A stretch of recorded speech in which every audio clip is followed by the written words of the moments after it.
¿Cuántos pueden cantar para el Señor con gozo?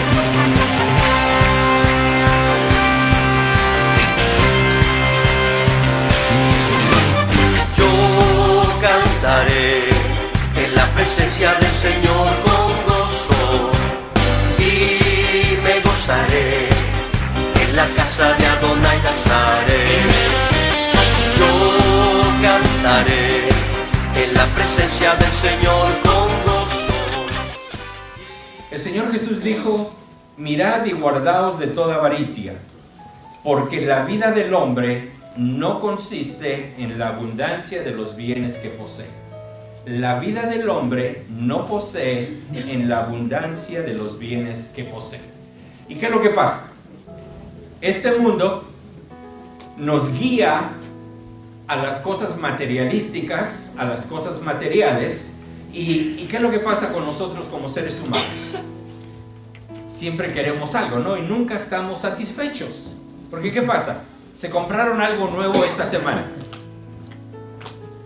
Y ya ahorita ya se cansaron y ya se les fue la emoción esa que tenían y ahora quieren algo más nuevo.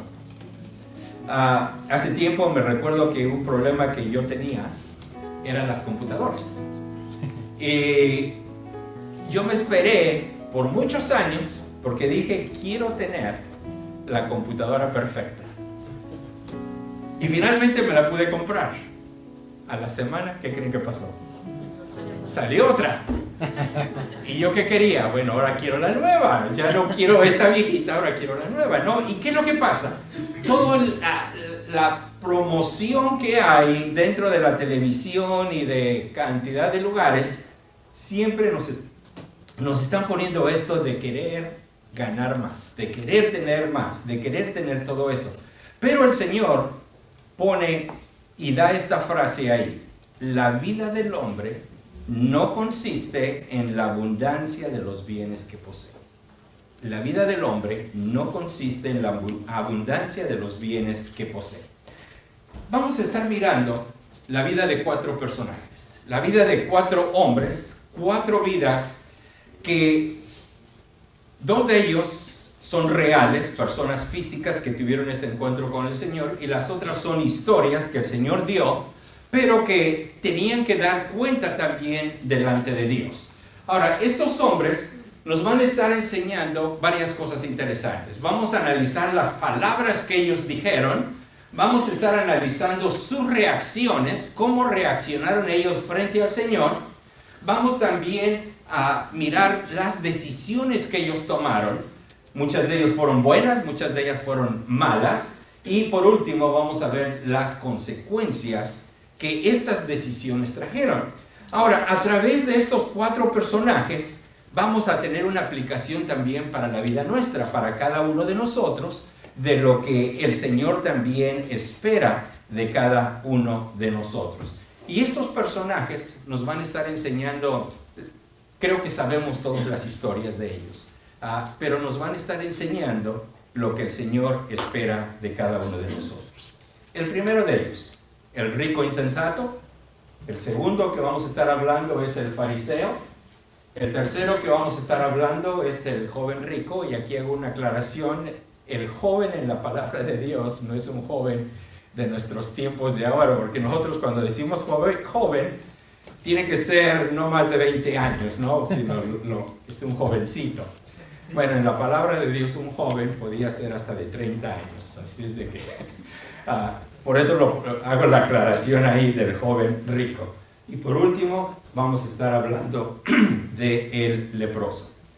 Pero miremos el primero de ellos y continuemos leyendo ahí en Lucas capítulo 12, y vamos a leer entonces a partir del versículo 16. Lucas 12, 16. Y dice así: también les refirió una parábola diciendo: la heredad de un hombre rico había producido mucho, y él pensaba dentro de sí diciendo: ¿qué haré? Porque no tengo dónde guardar mis frutos. Y dijo: esto haré: derribaré mis graneros y los edificaré mayores, y allí guardaré todos mis frutos y mis bienes. Y diré a mi alma: alma, muchos bienes tienes guardados para muchos años. Repósate, come bebe, regocíjate. Pero Dios le dijo, necio, esta noche vienen a pedirte tu alma, y lo que has provisto, ¿de quién será? Así es el que hace para sí tesoro y no es rico para Dios. Entonces, el rico insensato. ¿Qué quiere decir la palabra insensato? ¿Qué es la insensatez? ¿Para qué? ¿Perdón? Puede ser. Es una persona que sabe y mira y hace un análisis de lo que es bueno y lo que no es, pero él ya tiene su propia forma de pensar y a pesar de que sabe de que algo le va a hacer mal, aún lo hace. Esa insensatez es la palabra que muchas veces utilizamos. Bueno, el Señor va a dar esta historia con relación, porque vinieron dos de ellos y uno de ellos le dice al Señor, Señor, dile a mi hermano que reparta la herencia conmigo. Y querían poner ahí al Señor en una posición como juez, ¿no? De, bueno, a ver, tú dale la mitad Pero el Señor dice, yo no he venido para hacer eso. Porque el Señor había venido ¿para qué? Para salvar y redimir a los pecadores. Él no había venido para poner ahí en paz a dos que querían por su avaricia, querían tener las cosas. Por eso el Señor les dice, mirad, tengan mucho cuidado con la avaricia, porque la avaricia va a ser algo que aún hasta los puede separar de Dios. Porque la avaricia va a ser de que quieran tener más y más y más y más y nunca van a estar contentos. Por ejemplo, le pueden preguntar a una persona rica, alguien que tiene dinero, ¿qué quieres? Quieren más, ¿no? No se conforman. Muchas veces yo miro en la televisión y estas personas que tienen ciento y fracción de billones de dólares y siguen invirtiendo en nuevas compañías, siguen haciendo cantidad de cosas porque quieren más. Entre más tienen, según ellos, mucho mejor. Y esto nos pasa a nosotros, ¿no? Tal vez no somos millonarios, pero ¿qué es lo que nos pasa a nosotros? Siempre estamos con esto. Ahora, la historia que nos está dando aquí el Señor nos está hablando de este hombre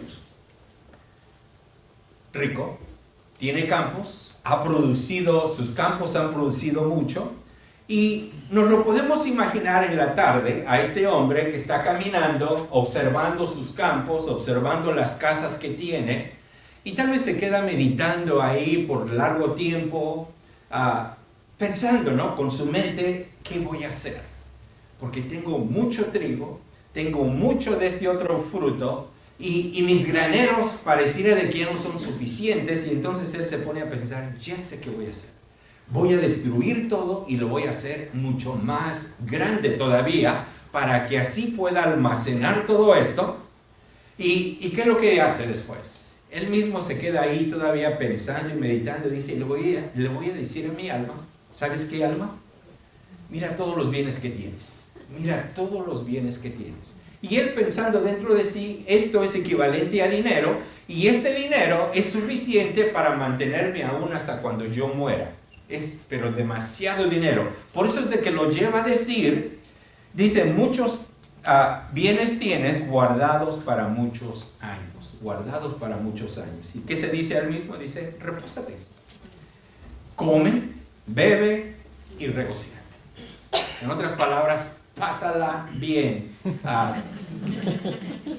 Usa todo lo que tienes para tu satisfacción, para que estés contento, para que puedas tener todo lo mejor. Versículo 20 dice, pero Dios le dijo, necio, necio, esta noche vienen a pedirte tu alma, y lo que has provisto, ¿de quién será? Y el Señor termina diciendo, dice, así es el que hace para sí tesoro, y no es rico para con Dios. Entonces, este rico insensato, él se dice para sí mismo, tienes muchos bienes. No te preocupes, no necesitas a nadie. Todos sabemos de que en este mundo, en la actualidad, la mayoría de gente no quiere saber acerca de Dios. Ahora, ¿por qué no quieren saber acerca de Dios? Porque tienen dinero, tal vez no en una cantidad excesiva, pero les va bien.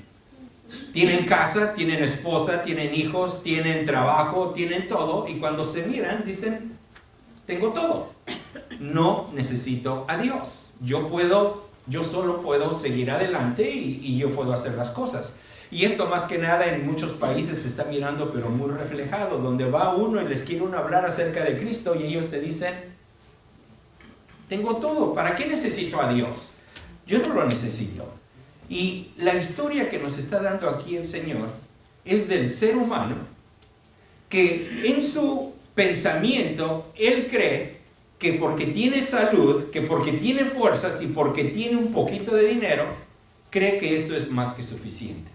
Pero por eso el Señor les había dicho, la vida del hombre no consiste en las cosas que tienes. Porque pudiéramos regresar un poquito. Bueno, los ricos, ¿son alegres? ¿Tienen la alegría? ¿Tienen el gozo? No. Y nosotros no somos ricos. ¿Tenemos alegría? ¿Tenemos gozo? Pues más o menos, ¿no? Porque ¿qué es lo que pasa? No estamos tan contentos con nuestra vida. Quisiéramos más, quisiéramos tener mejor posición en el trabajo, quisiéramos tener un mejor salario, quisiéramos tener, bueno, en Filipenses que estamos estudiando, hay muchos que a lo mejor hasta dicen, bueno, mi esposa ya estoy casado con ella por tantos años y como que es tiempo de cambiar, ¿no? Quisiera algo más joven, algo mejor, y la esposa tal vez pensando de nosotros, y cantidad de cosas, ¿no? Que la mente piensa. Pero ¿qué es lo que dice el Señor? La vida del hombre no consiste en la abundancia de los bienes que posee, porque eso no te va a hacer feliz. Eso no te va a hacer feliz. Y el Señor entonces hace una advertencia y le dice, necio, necio. ¿Y qué es lo que pasa? Dice, esta noche vienen a pedirte tu alma y lo que has provisto, ¿de quién será? Saben que me recuerdo, muchas veces nosotros pensamos que vamos a vivir por siempre. Les he comentado esto, pero se los comento una vez más. Era el 11 de septiembre, yo y mi esposa nos oramos, nos dimos un beso y nos fuimos a dormir, creyendo que el siguiente día íbamos a continuar con nuestra vida, íbamos a continuar con todas las cosas. A las 2 de la mañana, ella pierde su vida. Y en nuestra mente está, bueno, tenemos mucho tiempo todavía para hacer muchas decisiones, para hacer muchas cosas. Y pensamos todos que vamos a vivir por siempre. Porque yo ahorita les pregunto, ¿cuándo vas a morir? No en un futuro cercano, ¿no? Porque ya tienes planes, lo que vas a hacer mañana, lo que vas a hacer el siguiente mes, lo que vas a hacer en el verano, lo que vas a hacer en la siguiente Navidad, ya en tu mente ya está lleno de planes. Y el Señor dice, necio, esta noche vienen a pedirte tu alma. Creemos que vamos a vivir, pero únicamente el Señor sabe. Y si el Señor te llamara en estos momentos, ¿cómo estás? ¿Has vivido para Dios o has vivido para satisfacerte a ti mismo? ¿Vas a escuchar esas palabras? Necio, porque sigues haciendo lo que tú quieres en lugar de hacer lo que Dios quiere. Ojalá y de que no. Y ojalá y de que vivamos nuestras vidas, queridos hermanos y hermanas, como si el Señor viniera hoy. ¿Saben de que en las compañías, ¿saben cuál es el día más productivo de los trabajadores? Cuando el manager está presente. ¿Perdón? Cuando el manager está presente. No. Posiblemente, pero no. ¿Cuál es el día más productivo? El día antes que salen de vacaciones. ¿Saben por qué? Porque ese día terminan con todo lo que no han podido terminar porque saben de que se van de vacaciones y no quieren que les estén llamando, no quieren. Y el punto es este, queridos hermanos. Si viviéramos nuestras vidas pensando que hoy voy a estar en la presencia de Dios, haría una diferencia tremenda en cómo vivimos la vida, esta vida que Cristo ha ganado y nos ha comprado. Si tan solo nosotros viviésemos el día de hoy como si el Señor viniese. Y esa es la exhortación que Pablo le da a Timoteo. Dice, Timoteo, date cuenta. Y en 2 de Timoteo le dice, está alerta porque el Señor viene. Y además cumple tu ministerio, haz la obra para la cual Dios te ha llamado. Porque si el Señor te llama y vas a estar en su presencia. Porque Pablo, él le decía, yo ya voy para estar en la presencia del Señor. ¿Cómo vamos a estar? ¿Cómo vamos a reaccionar? Y aquí el Señor entonces nos da la hermosa lección que tenemos que estar no como un necio, pero sí como un hijo obediente, obedeciendo las órdenes de nuestro Señor. Segundo personaje, el fariseo. Vamos a Lucas capítulo 18 y versículo 9. Como digo, se saben ustedes ya estas historias, pero vamos a seguir estudiándolas. Lucas capítulo 18, versículo 9. A unos que confiaban en sí mismos como justos y menospreciaban a los otros, dijo también esta parábola. 2 hombres subieron al templo a orar. Uno era fariseo y el otro publicano. El fariseo, puesto en pie, oraba consigo mismo de esta manera. Dios, te doy gracias porque no soy como los otros hombres, ladrones, injustos, adúlteros, ni aun como este publicano. Ayuno 2 veces a la semana, doy diezmos de todo lo que gano. Mas el publicano, estando lejos, no quería ni alzar los ojos al cielo, sino que se golpeaba el pecho, diciendo, Dios, sé propicio a mi pecador. Os digo que éste descendió a su casa justificado antes que el otro. Porque cualquiera que se enaltece será humillado, y el que se humilla será enaltecido. Si yo les preguntase a ustedes, ¿qué tipo de cristianos son? ¿Qué contestarían? No estoy tan mal, ¿no? ¿Y qué es lo que hacemos? Inmediatamente nos comparamos con otro hermano que tal vez no está andando en obediencia y decimos, bueno, no estoy tan mal yo. Y eso nos da una autojustificación, nos da una sensación de que estamos bien. ¿Saben de que este hombre era un religioso? Nunca faltaba a las reuniones. Los días miércoles de oración, ahí estaba. Los días viernes, cuando hay actividad de adultos, ahí estaba. El domingo no se faltaba ninguna. Cuando pasaban la bolsa, y hasta él hacía el lujo de decir, miren, yo gano tanto y voy a dar el 10% al Señor en esto. Y él se quería siempre enaltecer y al compararse con los demás decía, bueno, yo no soy ladrón, yo no hago esto, yo no hago lo otro, pero siempre comparándose con otro, para él entonces estar mejor. ¿Y qué es lo que pasa? Al mismo tiempo viene un publicano. Y un publicano era una de las personas más indeseables que había en la sociedad de aquellos tiempos. ¿Por qué? Porque era el que cobraba los impuestos. Era aquel que hacía recolecciones y además muchos de ellos eran ladrones porque se robaban el dinero, ¿no? Reclamaban tanto de impuesto y por debajo hacían otra cosa. Así es de que mucho cuidado cuando hagan sus impuestos, ¿eh? Porque y les digo rápidamente, la persona que me hacía los impuestos hace muchos años, ella decía que era creyente, era una ministra, y teníamos que pagar una cantidad bastante alta de impuestos. Dice, vamos a solucionar el problema. Dice, ¿por qué no tú y tu esposa hacen declaraciones personales? Dice, y eso les va a dar a cada uno tal cantidad de dinero de regreso. Dice, pero nada más es en papel. En otras palabras, no se preocupen. Lo que me estaba diciendo es de que íbamos a declarar que estábamos separados. de que no estábamos viviendo juntos, que estábamos separados, dice, y así no tienen que pagar. Y qué tentación, ¿no? Y la cantidad que nos iban a regresar era pero bastante buena, que uno decía, bueno, ¿qué hago? No.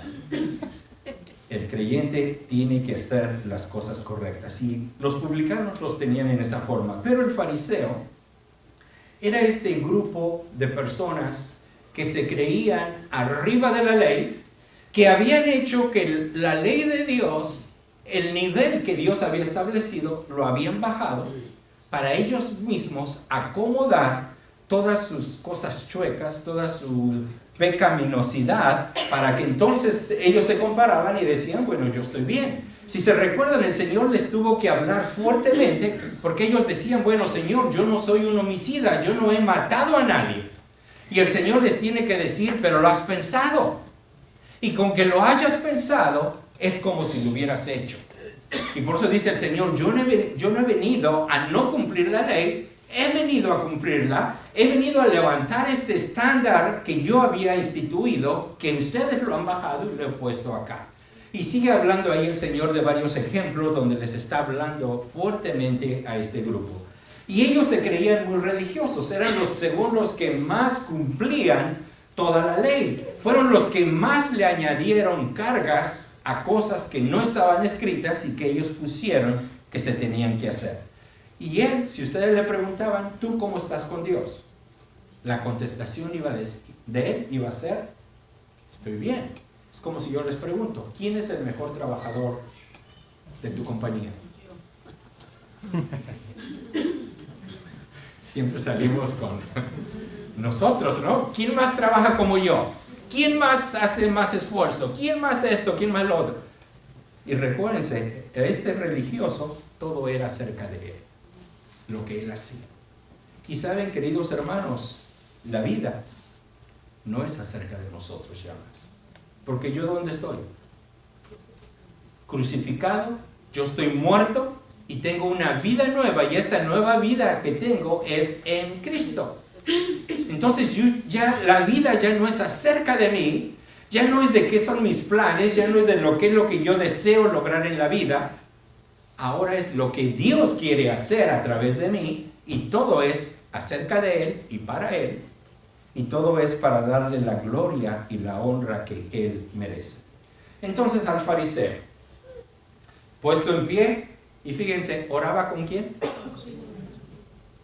Porque él nada más estaba diciendo las cosas a él mismo, ni siquiera estaba realmente orando a Dios. Y aquí miramos el orgullo. Y saben de que el orgullo va a ser aquella fuerza que va a detener las bendiciones de Dios. ¿Por qué? Porque el orgullo va a decir, no como decimos los latinos, dice, el hambre me tira y el orgullo me levanta. ¿Y saben de que eso es una realidad muy grande en la vida del hombre? Porque el hombre dice, yo estoy bien, yo cumplo, hago todas las cosas que Dios quiere. Pero ¿saben qué? No le han dado el trono de su corazón. Porque ellos aún continúan controlando su vida, ellos aún continúan diciendo, yo soy el rey de este corazón, de esta vida. Y se les olvida que han sido redimidos con la sangre preciosa de Cristo, y que ahora Él es el que debe de ser el rey, de que Él es el que debe de controlar nuestras vidas, de que Él es el que debe de llevar las riendas, de que Él es el que debe de estar en control de cada uno de nosotros. Sin en cambio, este religioso, con su orgullo, él decía, no, yo soy el que voy a hacer esto. Y por eso el Señor dice, cualquiera que se enaltece va a ser humillado, y el que se humilla va a ser enaltecido. Y queridos hermanos, nuestras vidas deben de tener aquel sello que tuvo la vida de nuestro Señor. ¿Quién era Él? El Hijo de Dios. Como el Hijo de Dios, el creador de todo el universo, ¿se imaginan lo que Él pudo haber, cómo se pudo Él haber creído? ¿Cómo pudo haber Él caminado acá? Como el humano, ¿no? Que apenas tiene un titulito y se va hinchando más, le dan otro título más y se sigue hinchando más, se sigue haciendo más grande, creyéndose que es más que otros. Y el Señor nos enseña entonces esta lección a través de este fariseo. El orgullo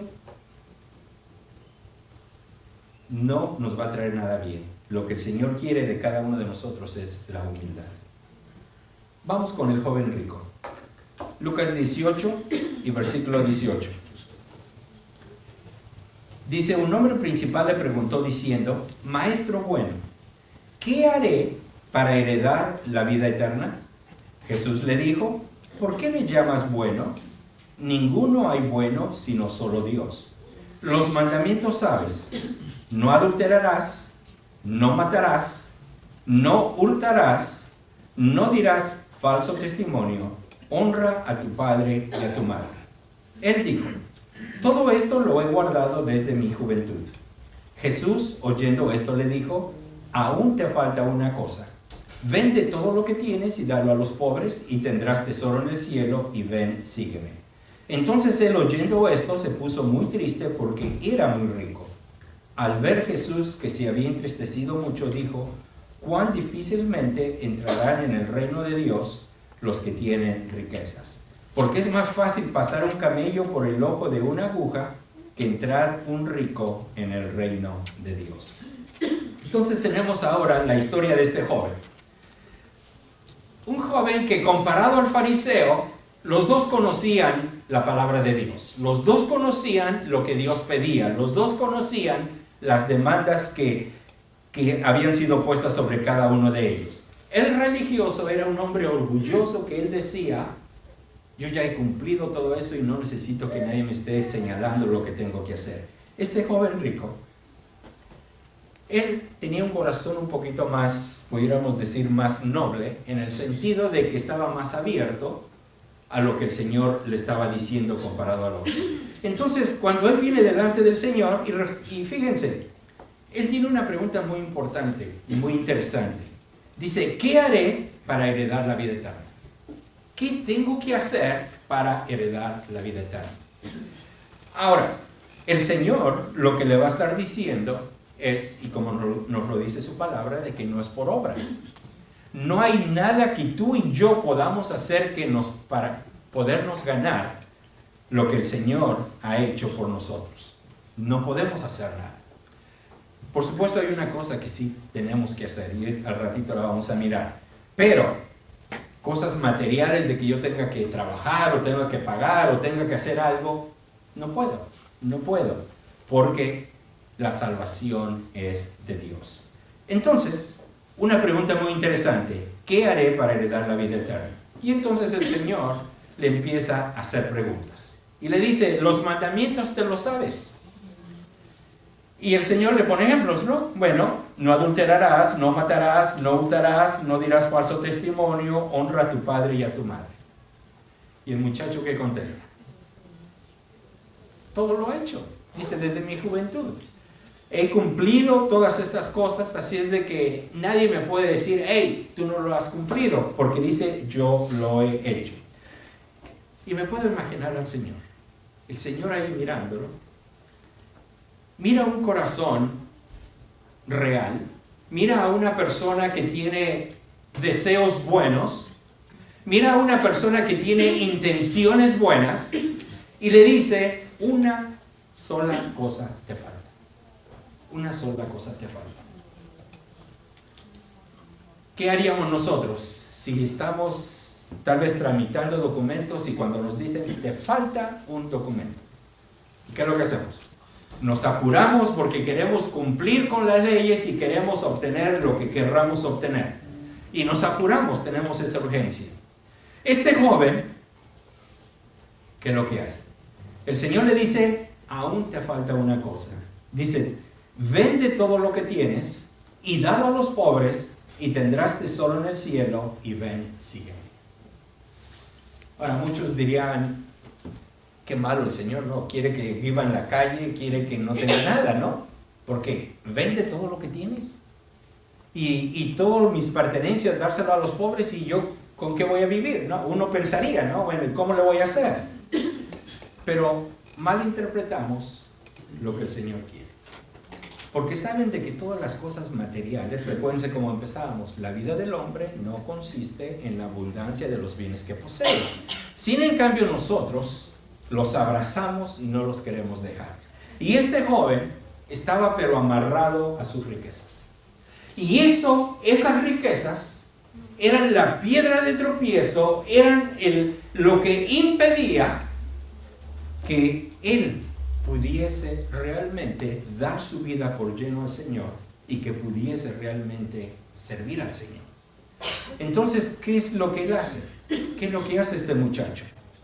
Dice, versículo 23, oyendo esto, se puso muy triste porque era muy rico. Se puso muy triste. ¿Y saben? La tristeza. Una buena pregunta. ¿Cómo le haré para ir al cielo? El Señor le dice, una cosa te falta, vende todo lo que tienes. Pero este muchacho no lo quiso hacer. Tiene tristeza ahora en su corazón. Y por amar más las cosas materiales, perdió el cielo. Y cualquiera hubiera dicho, bueno, pero es fácil, déjalo.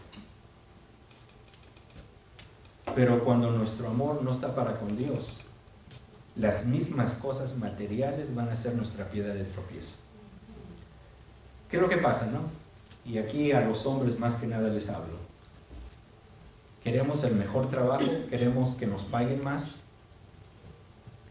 Y que nos paguen más, ¿qué consecuencias trae? Más horas. Trabajar aún, tal vez fines de semana. Y tal vez estamos trayendo el dinero a la casa, pero ¿quién está sufriendo en la casa? Nuestras esposas, nuestros hijos, porque estamos tan ocupados que no hay tiempo para dedicarles a ellos. Porque decimos, no, es que yo no lo tuve, así es de que para dárselos ahora tengo que hacer el esfuerzo, tengo que hacer, y usamos la palabra, tengo que hacer el sacrificio. Y por hacer ese sacrificio, tus hijos van a crecer sin la autoridad de ustedes como padres, sin el sacrificio van a crecer sus hijos, aún alejados del Señor. Porque tú con tu responsabilidad no estuviste ahí para enseñarles y para ser el ejemplo para con tus hijos. ¿Se dan cuenta? Más dinero no significa más bendición.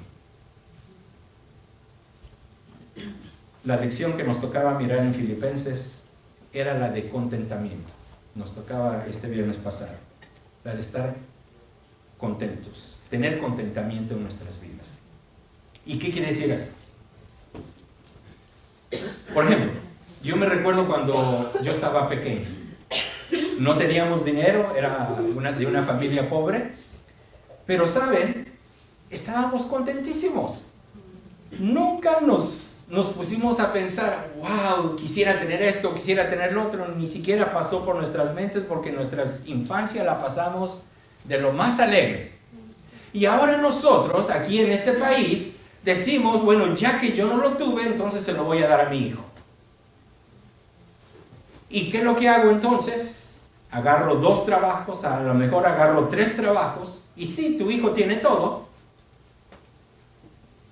pero ¿cómo estás tú? ¿Cómo está tu familia? Con relación a Dios. Este joven rico quería tanto sus riquezas que dijo, no las voy a dejar ir, porque prefiero esto, aunque me pierda el cielo. ¿Y qué decisión tan más trágica? Digo trágica porque, imagínense, alguien que sabe hacer y tomar la decisión correcta y decide, prefiero irme al infierno que al cielo. Es algo muy triste, es algo muy triste. Y por último, bueno, el joven dice, todo esto lo he guardado desde mi juventud. Y este joven, él creía que él mismo se autojustificaba con las cosas que había hecho. Conocía la Biblia y hacía las cosas que decía la Biblia. Pero el Señor le dice una cosa te falta. Y ya lo hemos mirado. Por último, el leproso. Lucas capítulo 5 y versículo 12.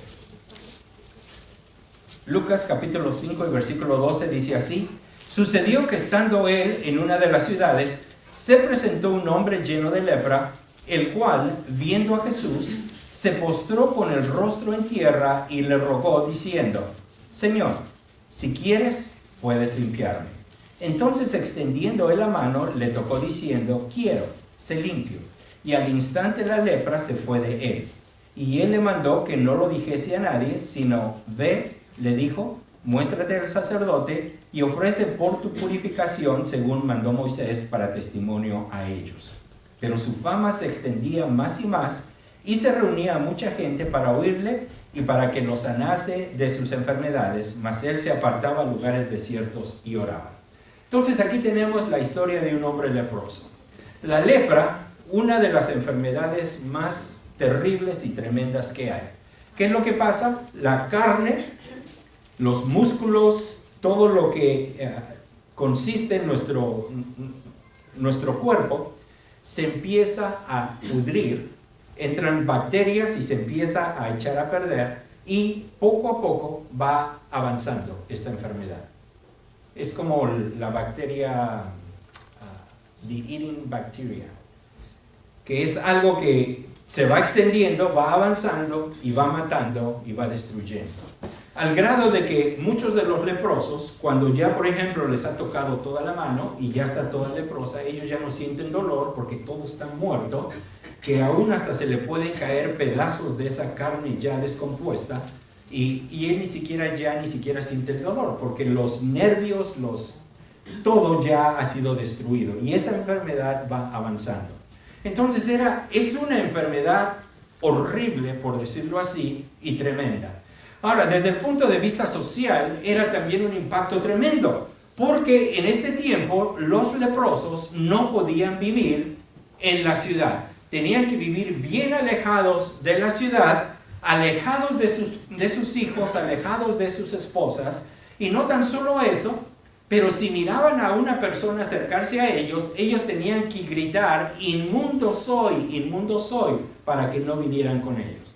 Ahora imagínense vivir ese tipo de vida allá, alejados de su hogar, alejados de sus hijos, viviendo en soledad, viviendo con las consecuencias de esta enfermedad.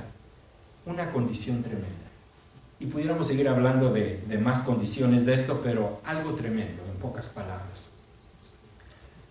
Pero pasa algo muy interesante.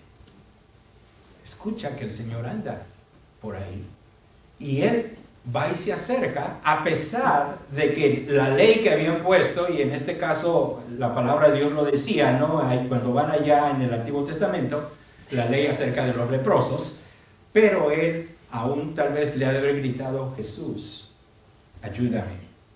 Y dice que cuando llega delante del Señor, fíjense lo que este hombre hace. Dice, versículo 12, se postró con el rostro en tierra y le rogó diciendo. Cuando llega delante de Jesús, él sabe quién es. Sabe de que este es el Hijo de Dios, sabe de que este es el Mesías prometido, y se hinca, se postra delante de él y le dice: Señor, si quieres, puedes limpiarme. Conocía el poder de Dios, conocía que Dios podía sanarlo y conocía que Dios podía darle una nueva vida, una nueva identidad, porque imagínense, después de estar viviendo allá todo con esta lepra, y aunque la lepra un doctor se la pudiera quitar, las cicatrices hubiesen quedado en la cara, en todo el cuerpo, que aún cuando mirara a alguien, la gente iba a sentir él iba a sentir ese repulso, porque aún se miraban todo el daño que había causado esta lepra. Pero él sabía de que Jesús lo podía transformar enteramente. Y después de que se postra y le ruega: Señor, si quieres, puedes limpiarme, Ahora, ¿esto de qué nos habla? Tiene una fe tremenda este leproso. Porque le dice, Señor, si tú quieres, si tú lo deseas en tu corazón, tú simplemente puedes decir la palabra y yo quedo limpio. Versículo 13, extendiendo él la mano, le tocó. Y aquí esto me enternece el corazón, porque yo, si mirara a un hombre así, ni lo quiero tocar. Quiero guardar mi distancia. ¿Y el Señor qué hace? Él no se echa hacia atrás, sino al contrario va al frente y lo toca. Y lo toca. Y aquí podemos mirar esa muestra de amor. Podemos mirar realmente el corazón de Dios aquí en lo que Él está haciendo. ¿Y qué es lo que le contesta? Dice, quiero. Si quiero, sé limpio. Y fíjense, y al instante la lepra se fue de él. Al instante. Cuando el Señor lo toca y le dice, si quiero, sé limpio. En ese instante. Pero recuérdense, este leproso tenía esa fe y él dice, Señor, yo sé que tú puedes y si tú quieres, puedes hacer este grande milagro. Y el Señor lo hace. Y aquí nos habla, la palabra creyente viene de creer. Creemos y por eso se nos dice creyentes, porque creemos en este caso a nuestro Dios. Y Él dice, Señor, si quieres, puedes limpiarme. Entonces, 4 personajes, 4 vidas, 4 destinos, 4 mundos en sí de las personas de lo que están haciendo. ¿Tú con cuál de ellos te identificas? Tal vez tú digas, bueno, pero yo ya soy salvo. Pero aquel rico, las riquezas le estaban estorbando para entregar por completo su vida a Dios. Aquel fariseo, su religiosidad que se le había subido tanto a la cabeza, no daba la oportunidad para que Dios trabajara en su vida. El joven rico tenía el deseo, pero nunca tuvo el coraje para tomar la decisión y decir, sí, Señor, vendo todo y aquí estoy. El leproso, diríamos, bueno, no tenía nada que perder, no tenía nada ya de por sí. Pudiéramos decir eso. Pero saben que el leproso es el ejemplo de nuestras vidas. Porque así como él estaba en esa condición, nosotros teníamos la lepra del pecado. Y fíjate, querido hermano y hermana, lo que el Señor ha hecho con nosotros. De ser la escoria de este mundo, ahora nos ha dado la bendición que somos sus hijos. Ahora podemos pertenecer a la familia de Dios. ¿Pero qué estamos haciendo? Tenemos a nuestro Dios. Tenemos a nuestro Señor que nos ha rescatado. Estos 4 personajes, únicamente uno creyó y únicamente uno tuvo ese deseo de decir, Señor, aquí estoy. Si tú quieres, puedes limpiar. Y después el Señor le da órdenes, ¿no? Muy bien, ya no tienes esta lepra. Dice, ahora ve, muéstrate al sacerdote, ofrece por tu purificación, según mandó Moisés, para testimonio a ellos. Tenía que cumplir. Y no nos lo dice la palabra de Dios, pero sabemos de que sí fue y cumple con todo lo que se le había ordenado. Y imagínense después para quién vivió este leproso. ¿Creen que siguió viviendo con su vida como lo había estado haciendo? Ahora tiene una nueva dirección. Ahora él sabe que es un hijo de Dios y ahora está viviendo para servir y honrar a su Señor. ¿Y tú y yo qué estamos haciendo? Recuérdate, la vida del hombre no consiste en la abundancia de los bienes que posee. Pero allá afuera estamos siendo bombardeados por todo. Tienes que tener esto, te lo mereces. Y luego nosotros aún, ¿no?, nos dan el cheque y decimos, necesito esto, y decimos, bueno, me lo merezco. Trabajé muy fuerte, trabajé muy duro, así es de que me lo compro. Ahora, ¿realmente lo necesitamos? ¿Realmente es indispensable tener esto para poder seguir viviendo? ¿O es simplemente la satisfacción de algo interno, de sentirnos bien? Porque allá afuera, toda esta lucha que tenemos es porque nos quieren meter en la cabeza, esto es lo más importante. Pero no. Lo eterno, lo trascendental es lo más importante. Porque si te mueres, ¿a dónde vas? Dos destinos únicamente, el infierno o el cielo. Un lugar de bendición con Dios o un lugar de maldición sufriendo por toda una eternidad. Y ahora, nosotros tal vez vamos a ir al cielo, porque la mayoría de aquí todos hemos aceptado a Cristo como Salvador personal. Pero ¿qué estamos haciendo ahora por nuestro Señor? Recuérdense que va a haber la noche de premiación. Bueno, no noche, perdón. El día de premiación. ¿Te imaginas qué vergüenza vas a tener? O tal vez yo voy a tener. De que cuando pase y le diga, Señor, mira, hice todo esto por ti. Y cuando yo paso y el fuego lo consume, la palabra de Dios nos dice de que posiblemente, si todo lo hice para mi gloria, lo único que voy a obtener van a ser cenizas. Y las manos del Señor están extendidas. A ver, dame lo que tú hiciste por mí. ¿Se imaginan la vergüenza que voy a tener de darle cenizas? Después de todo lo que Él ha hecho por mí. Entonces esto debe de hacernos reaccionar, queridos hermanos. ¿Qué estoy haciendo por el Señor? Y no nos queda mucho tiempo, porque no sabemos cuándo el Señor viene por nosotros. No sabemos cuándo nuestra vida va a terminar. ¿Se recuerdan lo que les dije? Con mi esposa, nosotros creyendo que íbamos a estar juntos todavía el siguiente día. Pero el Señor dijo, no, yo me la llevo. ¿Me puede pasar a mí? Te puede pasar a ti. Y si llegara a pasar, ¿qué has hecho por tu Señor que tanto te amó? ¿Qué has hecho?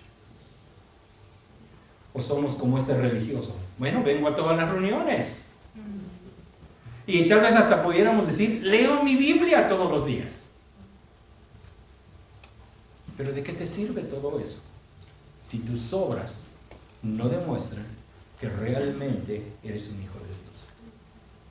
Pensemos, queridos hermanos, y si hubiese alguien aquí que no conoce a Cristo como Salvador personal, nuestro deseo es de que tú puedas reconocer que eres un pecador y que necesitas a Cristo y que le puedas aceptar, porque es la decisión más importante de toda la vida. Vamos a terminar. Dios nuestro, en estos momentos queremos agradecerte porque tu palabra es clara, tu palabra nos indica lo que tú esperas de cada uno de nosotros. Y gracias te damos por estos ejemplos que tenemos en tu palabra. Hemos considerado 4 hombres, cada uno de ellos con un mundo, cada uno de ellos con sus propias decisiones, sus propias cosas por las cuales están pasando. Pero cada uno de ellos toma decisiones que van a impactar su futuro. Y queremos ser sabios nosotros y ser creyentes y creer lo que tú nos dices a nosotros. Porque sabemos de que esto es lo que tú deseas y sabemos de que esto es lo que traerá gloria y honra a tu santo nombre. No permitas, Dios nuestro, que las cosas de este mundo nos atraigan de tal forma que te dejemos a ti, sino al contrario, que podamos estar siempre tomados de la mano tuya, sabiendo de que tú vas a hacer tu voluntad en cada uno de nosotros, y esta voluntad es agradable, es perfecta, y sabemos de que tu nombre va a ser glorificado. Llévanos con bien, Dios nuestro, y te pedimos esto y te lo agradecemos en el precioso nombre de nuestro Señor Jesucristo. Amén.